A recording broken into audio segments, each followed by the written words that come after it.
नमस्कार सज्जनों, मेरे वीडियो में आपका बहुत बहुत स्वागत है। इस वीडियो में श्री कृष्ण अर्जुन को उपदेश देते हुए कह रहे हैं कि हे अर्जुन, हमें कर्म करते रहना चाहिए। कर्म को परमपिता परमेश्वर के चरणों पर समर्पित करना चाहिए। कोई आशा फल की आकांक्षा नहीं रखनी चाहिए।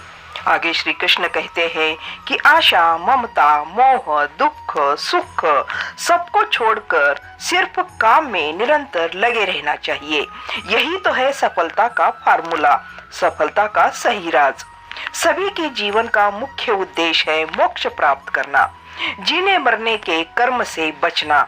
श्री कृष्ण कहते हैं, जो कोई व्यक्ति दोष रहित दृष्टि से काम करता है, श्रद्धा युक्त होकर मेरे उपदेशों का सदा अनुसरण करता है, वही सारे कर्मों से छुटकारा पा सकता है। कृष्ण कहते हैं कि कुछ लोग बहुत घमंड करते हैं, खुद को बहुत बड़ा समझते हैं। ऐसे व्यक्ति को कभी नहीं लगता कि अपने सारे कर्मों को ईश्वर के चरणों में अर्पित करना चाहिए। ऐसे लोग अपने झूठे ज्ञान में ही मस्त रहते हैं। कृष्ण ऐसे व्यक्ति से दूर रहने की सलाह दे रहे हैं। दोस्तों, हमारे चारों ओर भी ऐसे कितने ही तो घमंडी लोग देखने को मिलते हैं। तब हम उन्हें मूर्ख समझकर उससे दूर रहना चाहिए। मनुष्य के इंद्रियों में ही अच्छा भाव बुरा भाव छुपा रहता है। हमें इंद्रियों के अच्छे या बुरे दोनों के भावों में भी नहीं फंसना चाहिए। एक बार इन इंद्रियों के भावों में हम फंस जाए तो कभी बाहर नहीं निकल आ सकते। मोह, मत्सर, ईर्ष्या, द्वेष ऐसे भावों को हम अपना सबसे बड़ा शत्रु समझना चाहिए। श्री कृष्ण अर्जुन को समझाते हुए आगे कह रहे हैं कि हमें हर किसी को अपना कर्म, कर्तव्य और अपना धर्म ही करना चाहिए। अपने धर्म के लिए मरना भी पड़े तो भी अच्छा ही है मानना चाहिए, परंतु कभी मोह में या कभी प्रलोभन में आकर अपना धर्म नहीं बदलना चाहिए। किसी के भी धर्म को स्वीकार नहीं करना चाहिए। जिस व्यक्ति को अपने खुद पर विश्वास नहीं होता, वही लोग अपना धर्म बदलते हैं। जिसमें थोड़ा सा भी आत्मसम्मान होता है, वह कभी भी अपना धर्म नहीं बदलता। अर्जुन श्री कृष्ण को पूछ रहे हैं कि मनुष्य खुद बहुत पाप करता है तो वह किस काम से प्रेरित होकर ऐसा करता है? पाप के रास्ते पर क्यों चलता है? ऐसा क्या हो जाता है कि लोगों के साथ जो सही राह पर चलना ही नहीं, गलत रास्ते पर वह क्यों चलता है? ऐसी कौन सी वस्तु है जो उसे पाप करने को मजबूर करती है? तब श्री कृष्ण कहते हैं, हे अर्जुन, यह सब रजोगुण के कारण होता रहता है।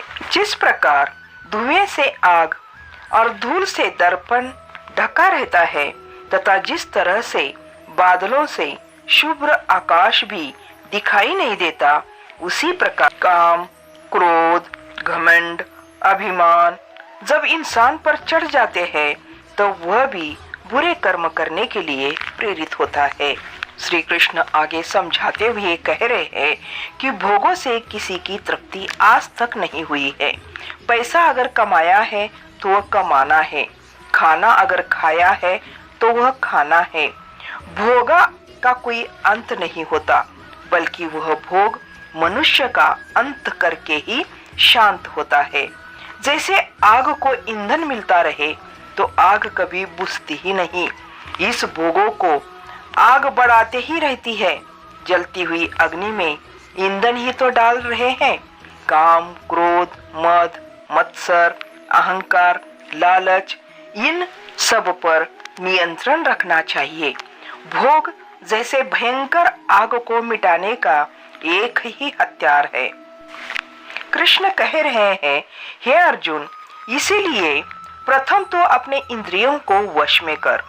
तुम्हारे ज्ञान और बुद्धि को खत्म करने वाले काम, लोभ जैसे को कुछ भी करके मार डाल। कृष्ण अर्जुन को सलाह देते हैं कि हे अर्जुन, अभी समय है तो अपने अंदर बैठे काम को खत्म कर, वरना ये तुम्हें ही रास्ते से भटकाते रहेंगे। जिस तरह से कहा जाता है कि नेकी कर और कुएं में डाल, उसी तरह कर्म का सिद्धांत कहता है कर्म कर और उसे भगवान को सौंप दे। भगवत गीता के चौथे अध्याय में श्री कृष्ण ने ज्ञान, कर्म, संन्यास योग के बारे में बताया है। श्री कृष्ण ने अर्जुन को इस योग संन्यास के बारे में बताया कि स्वयं भगवान ने कभी न खत्म वाले योग के बारे में सूर्य से सबसे पहले बताया था।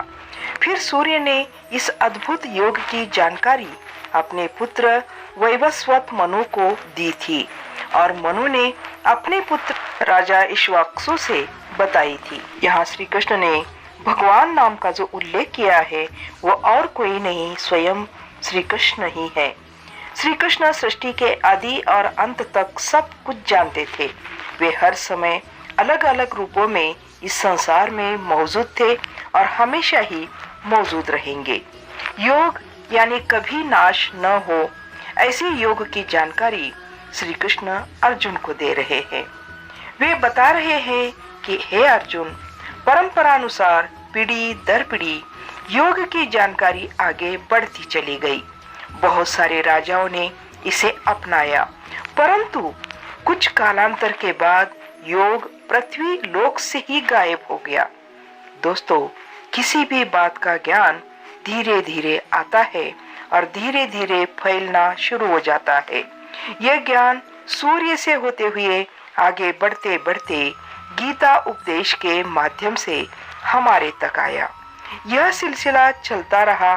बीच में एक ऐसा समय आया कि यह पृथ्वी लोक से गायब हो गया था।